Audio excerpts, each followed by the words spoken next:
بسم الله والحمد لله والصلاة والسلام على رسول الله وعلى آله وصحبه ومن والاه. رب اشرح لي صدري ويسر لي أمري واحلل عقدة من لساني يفقهوا قولي. Mes chers frères, mes chères sœurs, on continue toujours notre aventure qui consiste à décortiquer pas mal de points sur la purification de l'âme et sans trop tarder, le point avec lequel on va commencer bi'idhnillahi tabaraka wa ta'ala, qui va nous aider à purifier notre cœur et à être des gens meilleurs, c'est le fait de se rappeler de la mort et de la rencontre de notre Seigneur Azza wa Jal. Allah tabarak wa ta'ala il dit Ya ayyuhalladhina amanu ittaqullah wal tandur nafsum ma qaddamat lighad. Ça va aller, ça va aller. C'est bon? C'est réglé? Je reprends. Allah tabarak wa ta'ala nous dit Ya ayyuhalladhina amanu ittaqullah wal tandur nafsum ma qaddamat lighad. Ô vous qui avez cru, craignez Allah et voyez ce que chacun d'entre vous a préparé pour demain, c'est-à-dire le jour du jugement.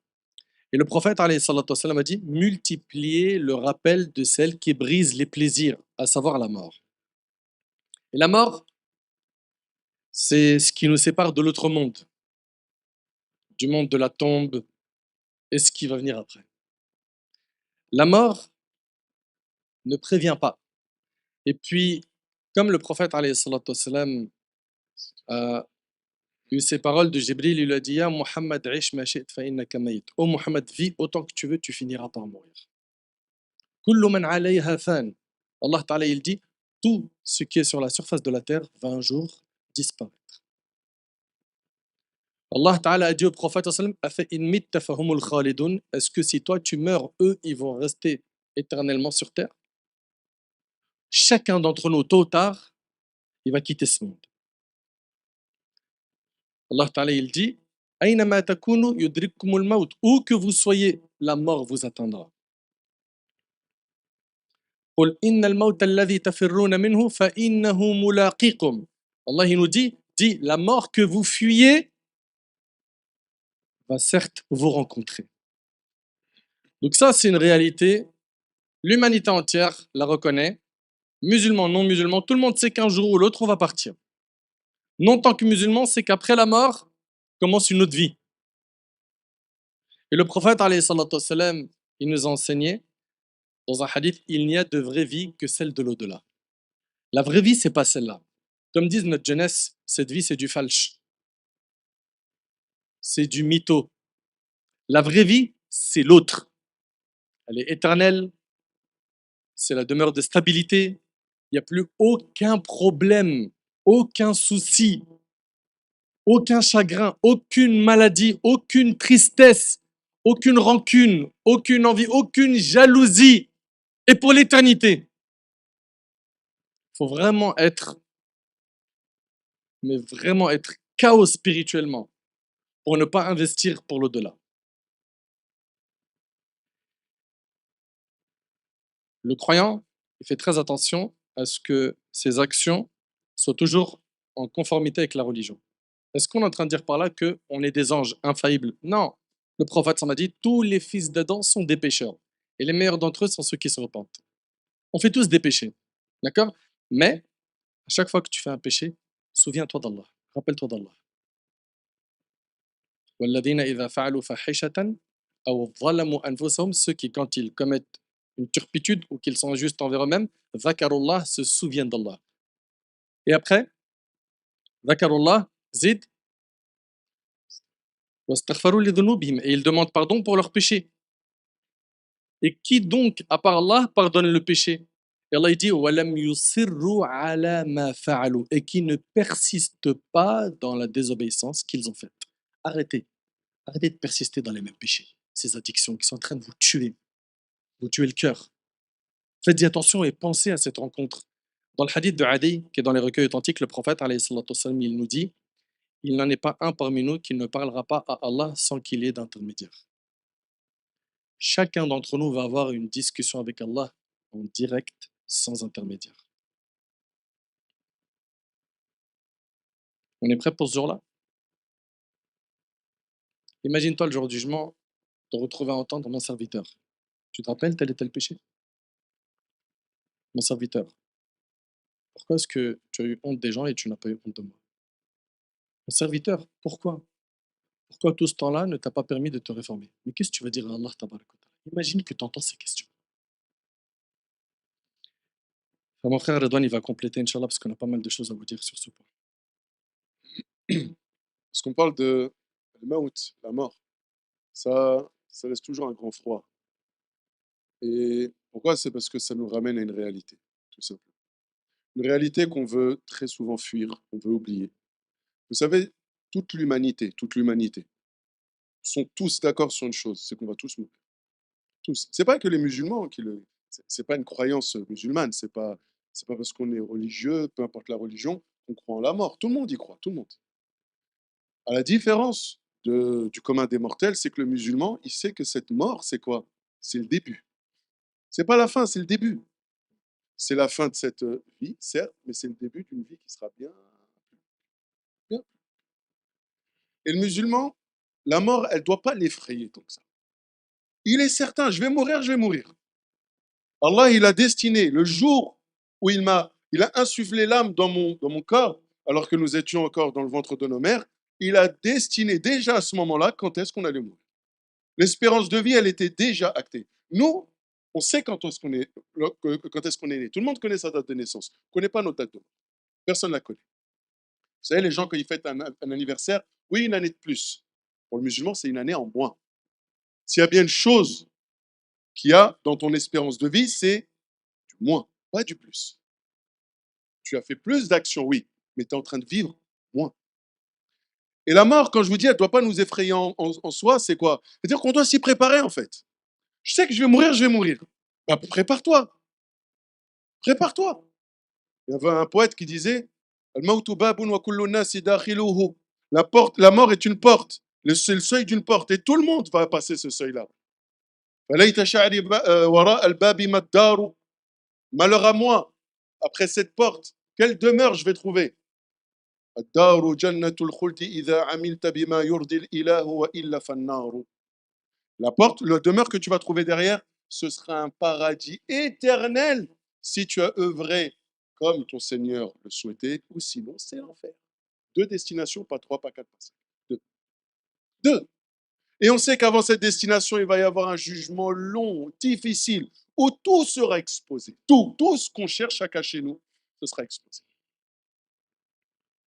Et voilà, quand on pense à la mort, tout à coup, les choses autour de nous n'ont plus de valeur.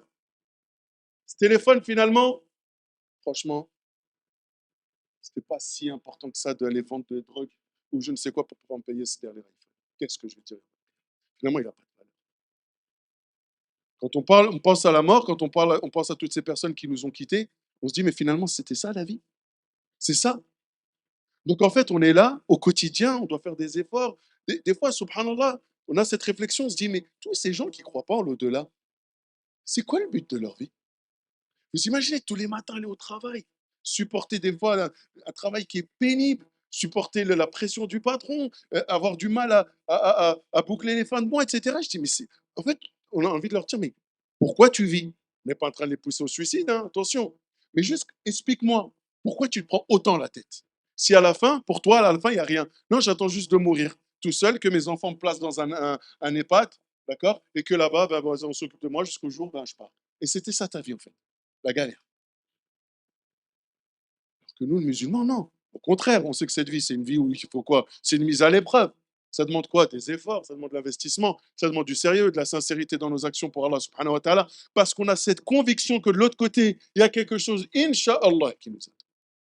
Et c'est parce que tu penses à la mort et que tu penses à ce qui t'attend de l'autre côté que là, tu comprends que mon âme, son seul salut, c'est qu'elle se soumette entièrement à Allah subhanahu wa ta'ala une bonne fois. Parce que sinon, de l'autre côté, vraiment, je serais fichu. Ni tes followers, ils vont te suivre. Au contraire, ya Allah, c'est lui qui nous montrait ça. C'est pour ça qu'on l'a fait. C'est lui qui nous a montré ce chemin-là. C'est ce qui va se passer réellement. Réellement. C'est pas des histoires. C'est pour de vrai. On va mourir.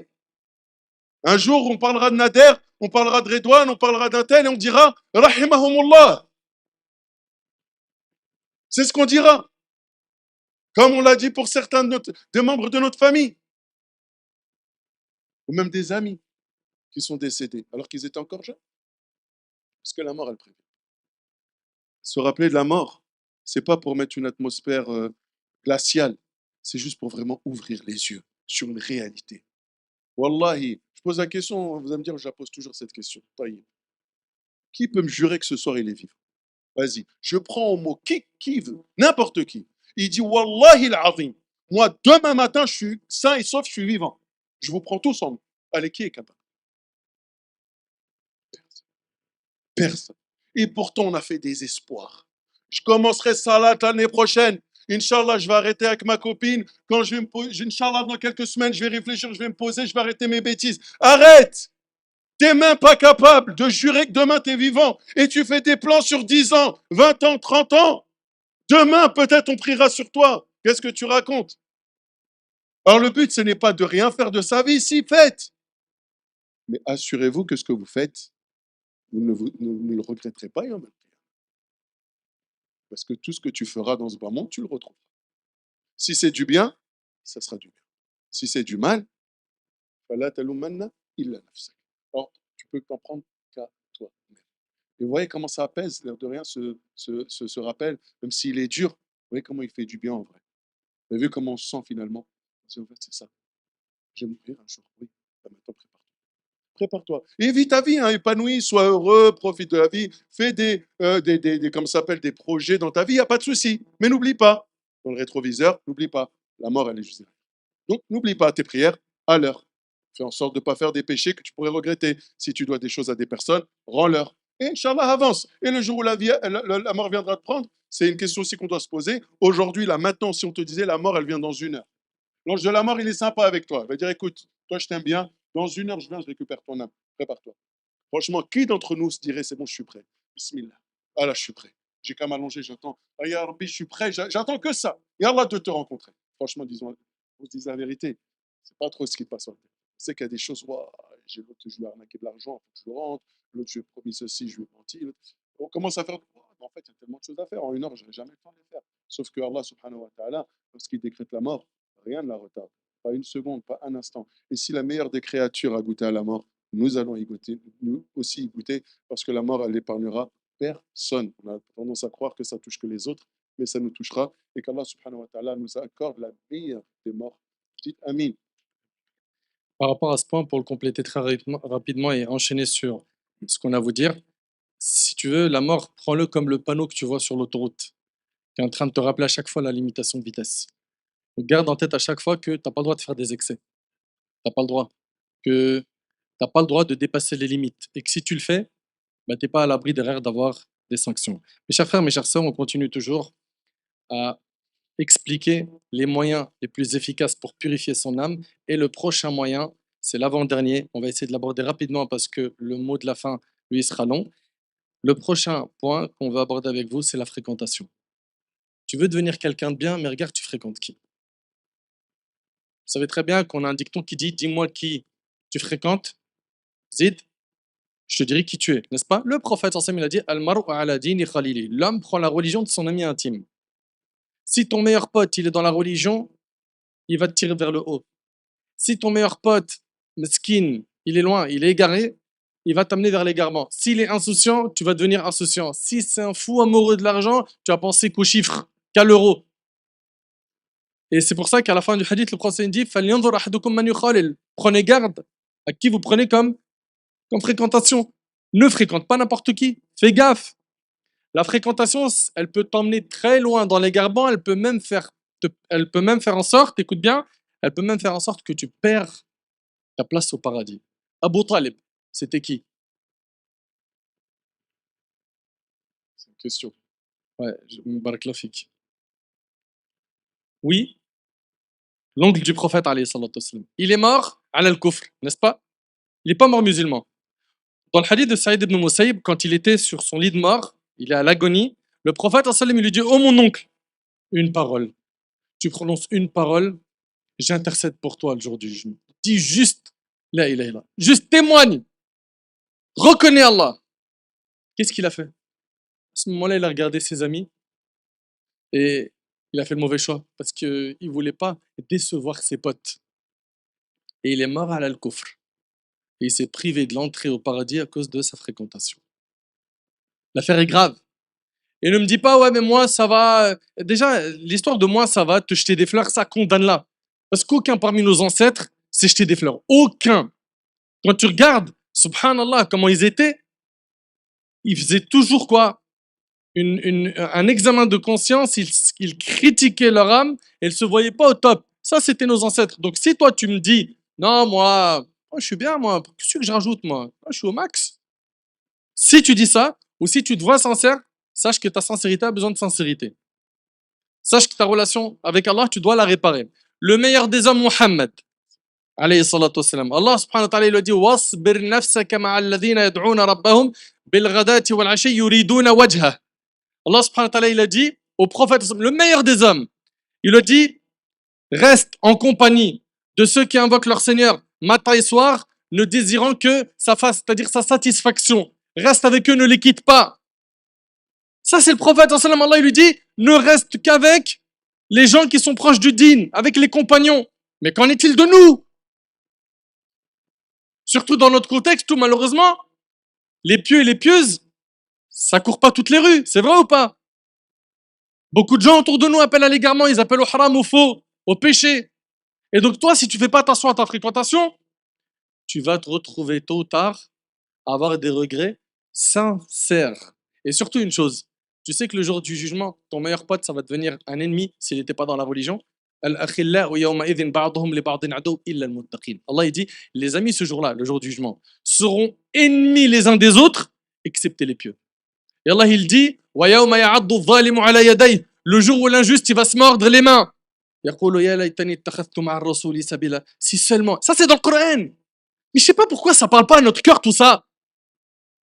Le jour où l'injuste il va se mordre les mains, il va dire, si seulement j'avais suivi le chemin du messager d'Allah. Ya waylata, malheur à moi. Laïtani lam attakhidh fulanan khalila. Si seulement je n'avais pas pris un tel pour ami. Laqad adallani an adh-dhikri ba'da idh ja'ani wa kana ash-shaytanu lil insani khadula. Il m'a égaré du chemin, il m'a égaré de la droiture, de la piété, du chemin droit après qu'il me soit parvenu. Et le diable déserte l'homme une fois l'avoir tenté. Le diable, le jour du jugement, il va se désavouer d'une force phénoménale de ses suiveurs. Vous avez même pas idée combien il y a de versets dans le Coran qui nous mentionnent que le diable il va se désavouer de nous le jour du jugement. Wallah, c'est impressionnant.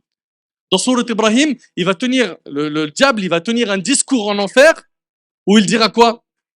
Inna Allah wa'adakum wa'ada al-haq. Ils sont en enfer et le diable il leur fait un discours. Allah il vous a fait la promesse de vérité.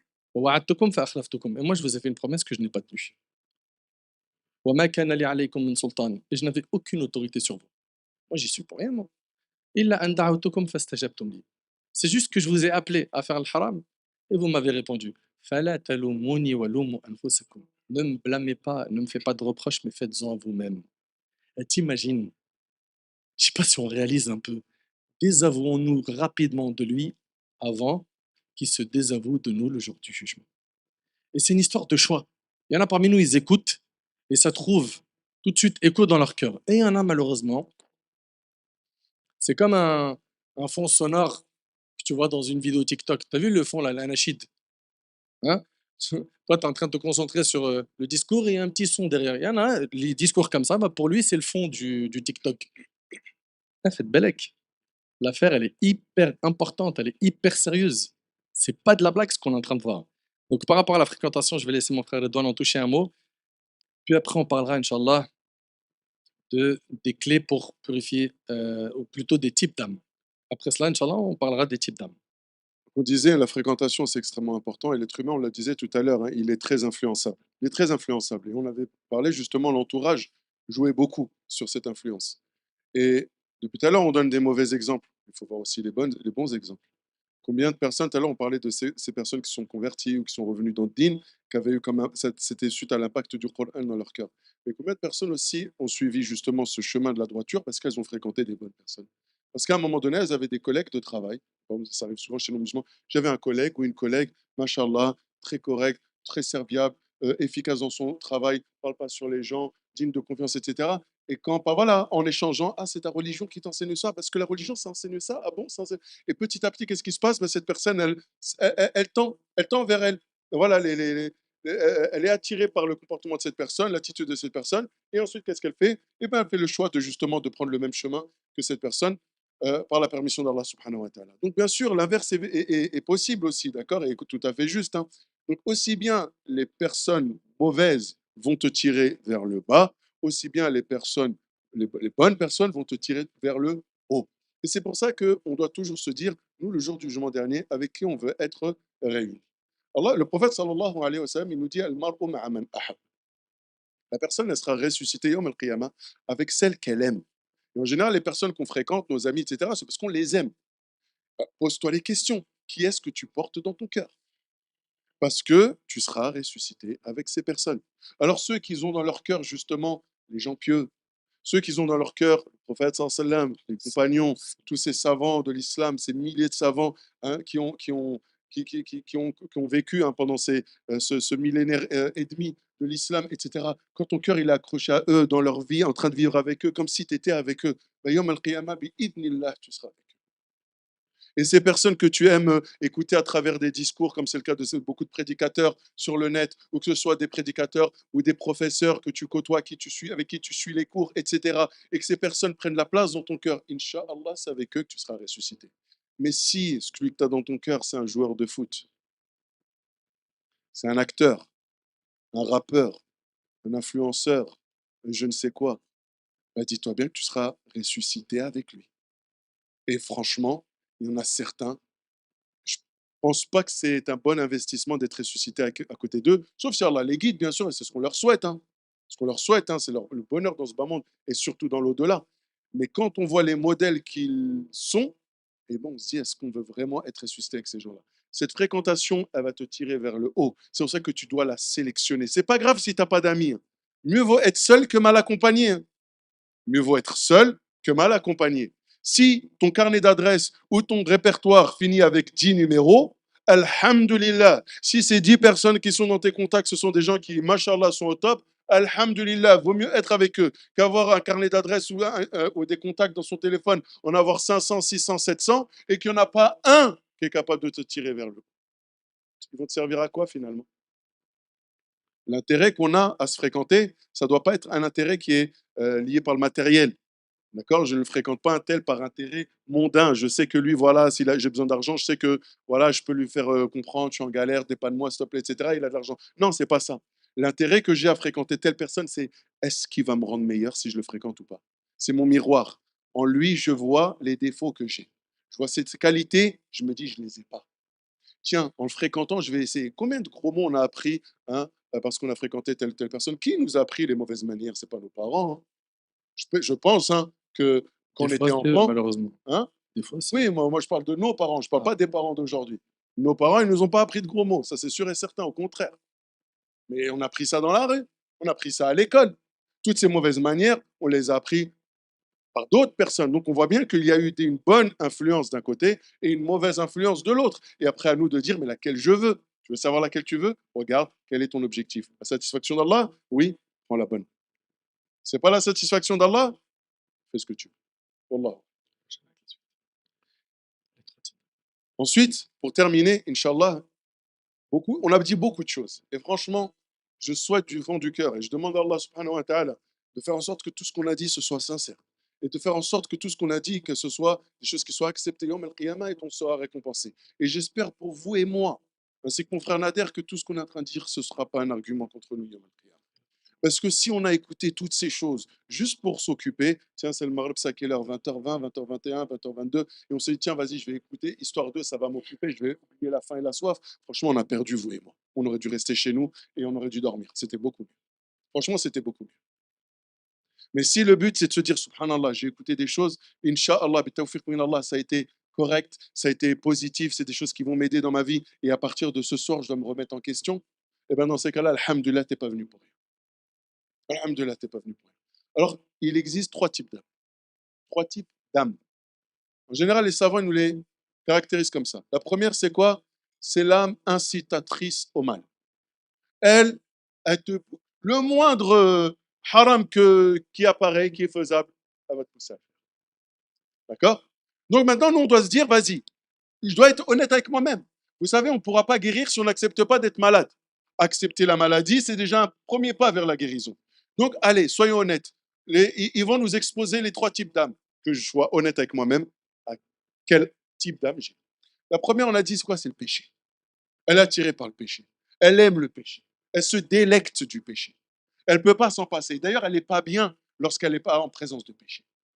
Elle n'aime pas le rappel. Dès que tu vas lui parler, écoute, Achille, vas-y, ne me parle pas. Arrête. Pourquoi tu crois que tu es meilleur que moi? Tout de suite, c'est l'orgueil. Tout de suite, c'est la fierté qui en prend un coup. L'âme qui dit non, ne te laisse pas faire. Ne te laisse pas faire. Et cette âme-là, il faut la dompter. Attention, ça ne veut pas dire qu'on est condamné. Hein. Écoutez-moi bien, même si on donne l'exemple de la pire des âmes, ça ne veut pas dire qu'on est condamné à vivre toute notre vie avec celle-là. Maintenant, moi, je l'ai identifié. Je dois faire un effort beaucoup plus important.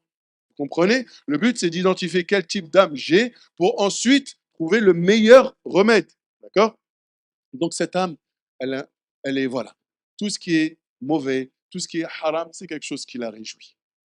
Tu vas lui parler, ah, billah, il y a cette telle chose, ils ont montré sur Internet, etc. Ah ouais, oh, c'est rien ça, franchement, c'est bien. Voilà. En fait, il ne sait plus faire la distinction entre le bien et le mal. On voit aujourd'hui des gens, on sait, qui sont des psychopathes, qui assassinent des gens, et autres, tous ces criminels. Des fois, on se dit, mais ils se rendent compte que ce qu'ils font, c'est mal. Ils ne s'en rendent plus compte. Pour eux, c'est normal. Parce que, ça y est, ils ont justement cette âme qui les pousse à tout au haram. Et le rappel d'Allah, ils en sont éloignés. Je te laisse pour la deuxième. Barakallahu fik.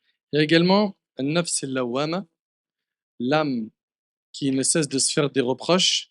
Et il y a aussi l'âme apaisée. Il vient de parler de l'âme incitatrice au mal. Vous avez compris, c'est une âme qui est malheureusement euh, sombre. Ok? C'est une âme qui ne se satisfait que dans le péché. L'âme qui ne cesse de se faire de reproches, elle est de plusieurs types, mais parmi elles, il y a quoi? Le fait que quand elle fait des bonnes actions, elle se dit, tu aurais dû en faire plus. Lorsqu'elle fait une action, elle se dit, pourquoi t'as pas rajouté? Lorsqu'elle fait un péché, elle se dit, pourquoi t'as pas corrigé le tir? Et l'âme apaisée, c'est celle qui fait le nécessaire pour se retrouver que dans le cercle de l'obéissance. Allahumma ja'alna min haoula. Amin. Et pour pouvoir avoir cette âme apaisée, vous savez, il y a plein de gens, ils écoutent des rappels, ils écoutent, ils écoutent, ils écoutent, ils écoutent, et ils attendent que quelque chose comme ça hein, leur tombe dessus pour qu'ils deviennent pieux. Vous entendez? Ils attendent que la guidée, elle vienne sans effort. Ça n'existe pas. Le prophète, alayhi salatu wassalam, il nous enseignait qu'Allah tabaraka wa ta'ala a dit si mon serviteur vient vers moi en marchant, je me hâterai vers lui. Allah Ta'ala, il dit dans un hadith Qudsi, ô mes serviteurs, vous êtes tous dans l'égarement, excepté ceux que j'ai guidés, demandez-moi la guidée, je vous l'accorderai. Donc il y a un effort personnel à faire, mais on l'aime pas l'effort. On veut pas l'effort. Il y a un effort à faire dans le dua. Il y a un effort à faire pour régler mon réveil et faire les courses pour me réveiller pour subh. C'est dur au début, pour ceux qui ne l'ont pas pris jusqu'à maintenant. Il y a un effort à faire pour faire ces 5 prières. Avant, c'était bancal, où je ne les faisais pas. C'est dur. Il y a un effort à faire pour s'habiller de manière pudique. Et là, je m'adresse aux deux, aux hommes et aux femmes. Et puis, il y a un effort à faire pour ressembler au prophète sallam. Dans quoi? Dans son comportement, mais aussi dans son aspect extérieur. C'est un effort. Au début, c'est dur. Mais quand tu vas te rapprocher d'Allah, en faisant peu d'efforts, Allah il va t'ouvrir beaucoup de portes qui mènent à lui et il va te donner beaucoup de récompenses. Et un cœur saint, et ça c'est l'objectif à atteindre, hein, une âme bien apaisée, c'est un cœur qui, écoutez attentivement s'il vous plaît, déteste le péché. Il le voit, il le répugne. 2, quand il fait un péché, il veut se repentir tout de suite, il se sent mal. 3, il ne remet pas la bonne action à plus tard. C'est pas quelqu'un qui procrastine. 4, c'est quelqu'un qui, écoutez bien s'il vous plaît, le jour où il n'a pas fait son word d'adoration, son programme d'adoration, pour lui, c'est la pire des choses. C'est comme si il avait perdu tout son argent. Il dort triste. J'ai dormi aujourd'hui sans avoir lu le Coran. Il se sent hyper mal. Ça, c'est un cœur apaisé. Le cœur apaisé est celui qui est hyper avare dans son temps. Il ne le donne pas à n'importe qui. Il fait très attention aux réseaux sociaux. Pourquoi? Parce qu'il y a plein, moi je vais vous le dire clairement, il y a plein de gens, jeunes et moins jeunes, qui n'ont pas le permis de conduire réseaux sociaux. Ils n'ont pas le permis. Ils rentrent dedans, ils font des accidents. Ces accidents, c'est des séquelles qui sont dans leur cœur, des péchés qu'ils font, ils appellent au péché, ils affichent leur péché, etc., etc., etc. Donc, tout ça, c'est à consommer avec modération, un, mais surtout avec sagesse, ok? Mettre chaque chose à sa place. Le prophète, alayhi salatu wassalam, il a acquiescé les paroles qui lui ont été dites par qui? Par le compagnon quand il lui a dit, il y avait Abu Darda et Salman radiallahu anhuma qui étaient ensemble.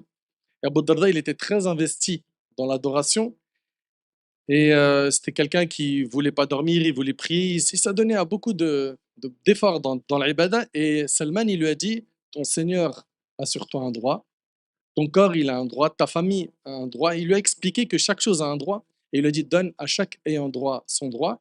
Puis le prophète, il a dit quoi? Il a dit, Salman a dit vrai. Il est où le droit de notre âme? Il est où? À quel moment dans nos 24 heures, on se prend quelques minutes pour notre âme? Comme il a dit tout à l'heure, des fois dans le Coran, il est à côté, juste à côté de toi, dans le salon. Tu ne le touches pas. Je préfère éclater 3 heures sur des stories et des commentaires ou de regarder des séries Netflix.